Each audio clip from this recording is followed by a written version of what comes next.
-4 और 10 के बीच 6 पद नियमित करते हुए समांतर श्रेणी का निर्माण कीजिए। माना 6 समांतर माध्य A1, A2, A3 and so on A6 हैं।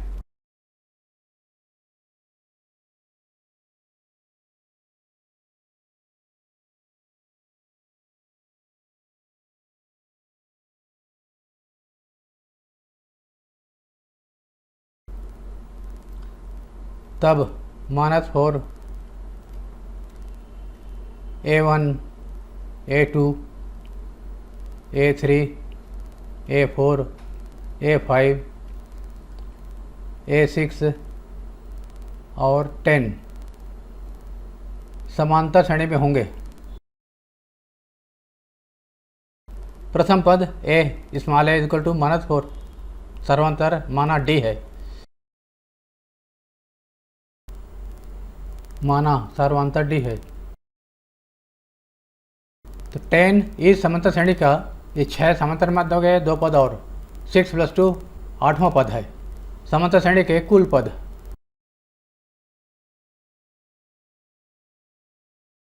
सिक्स + 2 = 8 तो समांतर श्रेणी का 8वां पद 10 है।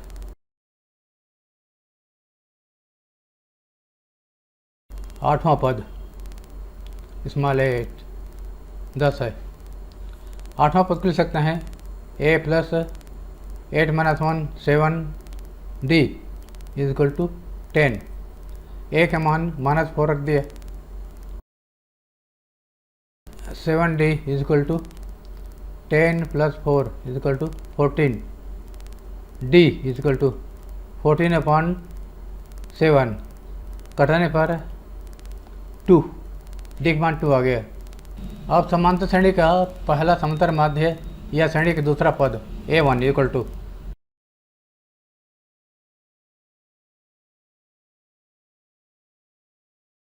श्रेणी का दूसरा पद second term A2 capital A1 = श्रेणी का दूसरा पद बराबर a + d = a का मान है -4 और d का मान है 2 = 2।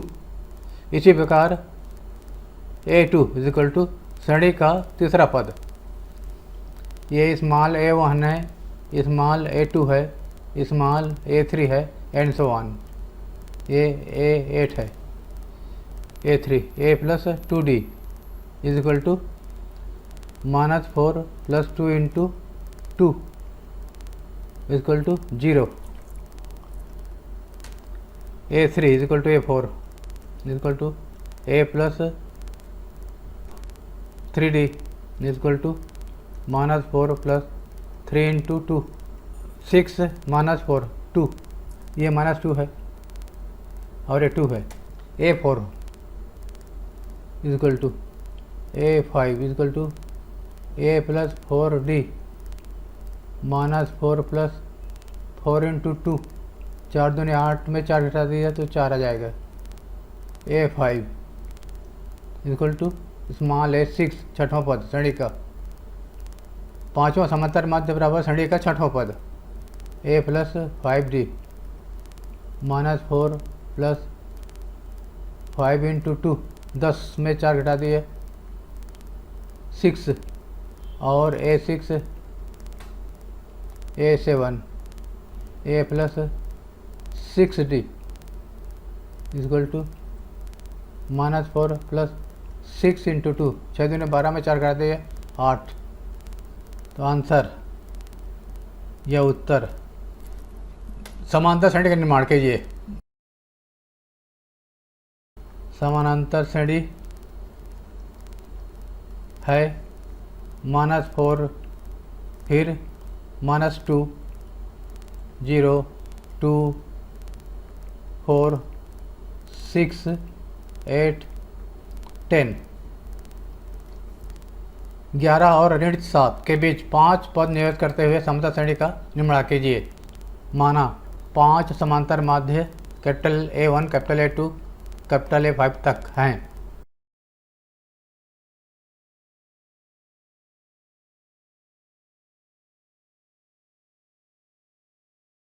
11, फिर A1, A2, A3, A4, A5 और -7 समानांतर श्रेणी में होंगे।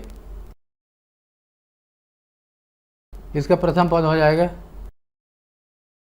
प्रथम पद स्मॉल a इजिकल टू 11 और माना सर्वांतर d है। कुल पद 5 समांतर माध्य हैं और 2 पद और है, तो 5 + 2 7, कुल पद 7 है। तो ये -7 अंतिम पद 7वां पद होगा। 7वां पद A7 इजिकल टू -7। 7वां पद को लिख सकते हैं A + 6D, A + n-1D होता है, n के जगह पर 7 है, 7 - 1 6D equal to -7। A small a का मान रख दिया 11 + 6D equal to -7, 6D equal to -7 -11 -18, D equal to -18/6 -3। अब A1 पहला समांतर माध्य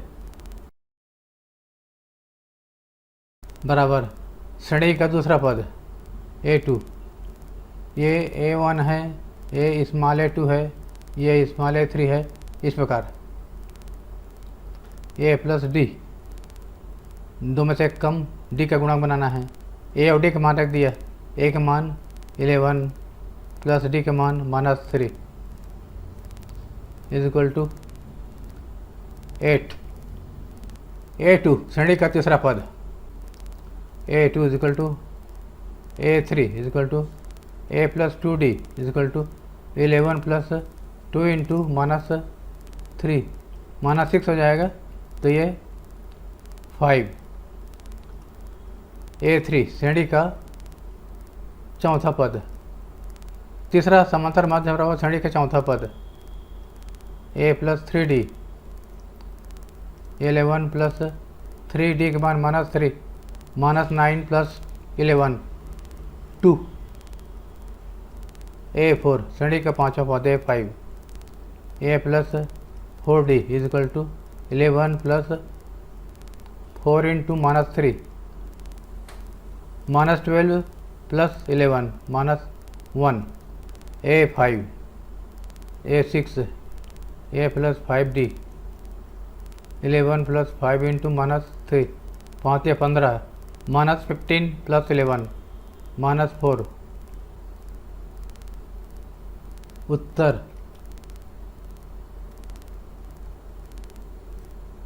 समानांतर श्रेणी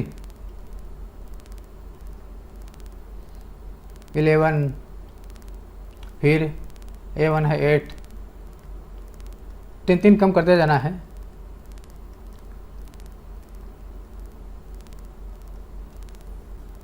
यदि किसी समांतर श्रेणी के P में व Q में पदों का माध्य R में व S में पदों के माध्य के बराबर हों, तो सिद्ध कीजिए कि P + Q equal to R + S। माना समांतर श्रेणी का प्रथम पद A और सर्वांतर D है।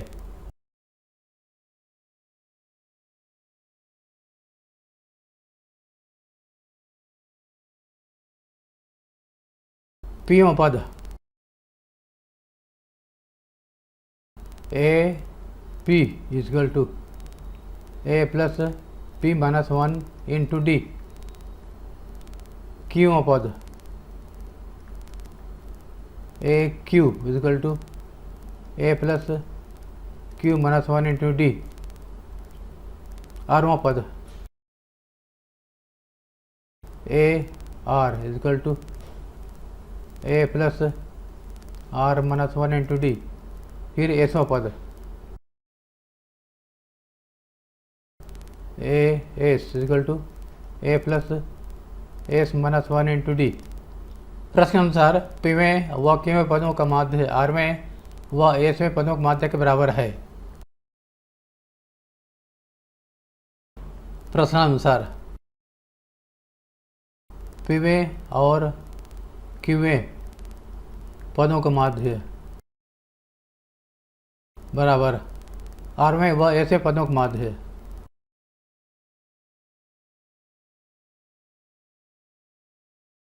पी में और क्यू पदों का माध्य मतलब A P plus A Q upon 2। R में वह ऐसे पदों का माध्य है A R plus A S, दोनों जोड़ दिया, जोड़कर 2 से भाग दे दिया, 2 कट जाएगा। ए पी के मान है A plus P minus 1 D. A Q का मान है A plus Q minus 1 into D. A R A plus R minus 1 into D. A S A plus S minus 1 into D is equal to, दोनों side से A कटा सकते हैं, ये small ए भी कट जाएगा। यहाँ से डी का मान ले लिया, यहाँ पी माइनस 1 बचा और प्लस क्यू माइनस 1, यहाँ से भी डी का मान ले लिया, यहाँ आर बचा minus 1 plus S minus 1, D cancel, P plus Q minus 2, P plus Q minus 2 is equal to R plus S minus 2, minus 2 cancel, P plus Q is equal to R plus S. यही सिद्ध करना था, सिद्ध हुआ। 7 और 49 के बीच n पद हैं। यदि 5वें और n माइनस 1वें पदों का अनुपात 5:4 हो तो n का मान ज्ञात कीजिए। 7 और 49 के बीच में n पद हैं। 7 के बाद में पहला समांतर माध्य है A1, फिर A2, A3, A4 and so on AN और फिर 49। 7 और 49 के बीच में n पद हैं, n समांतर माध्य हैं। कुल पद n पद ये हो गया और 2 पद और, पहला और अंतिम पद, ये समांतर श्रेणी में है। प्रथम पद a इक्वल टू 7 माना सर्वांतर बराबर d।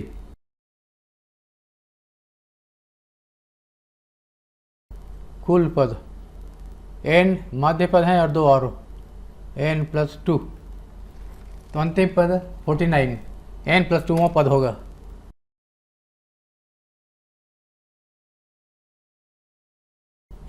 n प्लस 2 को लिख सकते हैं हम a प्लस पदों की संख्या -1 into D.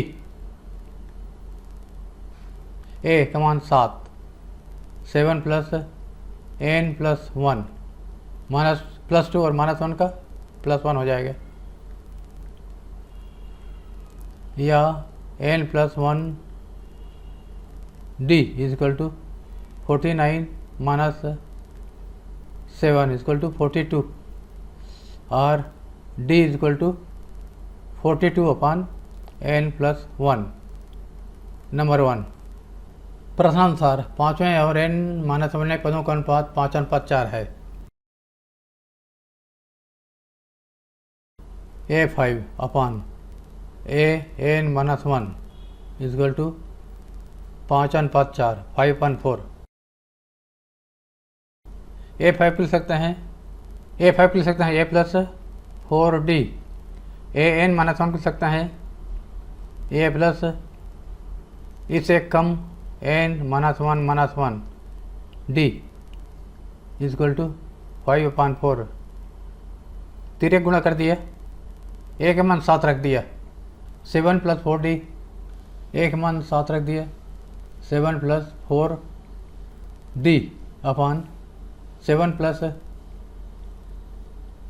n minus 2d 5/4। तिरक गुणा कर दिया, 5 और इसका गुणा 7 plus n minus 2 into D is equal to 4 into 7 plus 4d, 5×7 35 35 plus 5n minus 2d is equal to 4×7 28 plus 4×4 16 D वाले को एक साइड में रखेंगे, 5 अंतर ले गए, 5n minus 10 D minus 16D is equal to 28 minus 35। D common ले लिया फिर से, 5n minus 10 minus 16 is equal to minus 7। D 5n minus 26 is equal to minus 7। अब डी के मान रख दिए। डी के मान संबंध 1 से रखने पर 42/n plus 1, 42/n plus 1, 5n minus 26 is equal to minus 7। n plus 1 को उधर ले गए, 42 5n minus 26 is equal to minus 7 n plus 1। 7 से भाग दे दिया, 7 छक्के 42 minus n plus 1, 6 36 n minus 156 is equal to minus n minus 1। इसको इधर ले आए, 31n हो जाएगा, उसको इधर ले गए 155 हो जाएगा। n is equal to 155/31 is equal to 5। ये उत्तर है।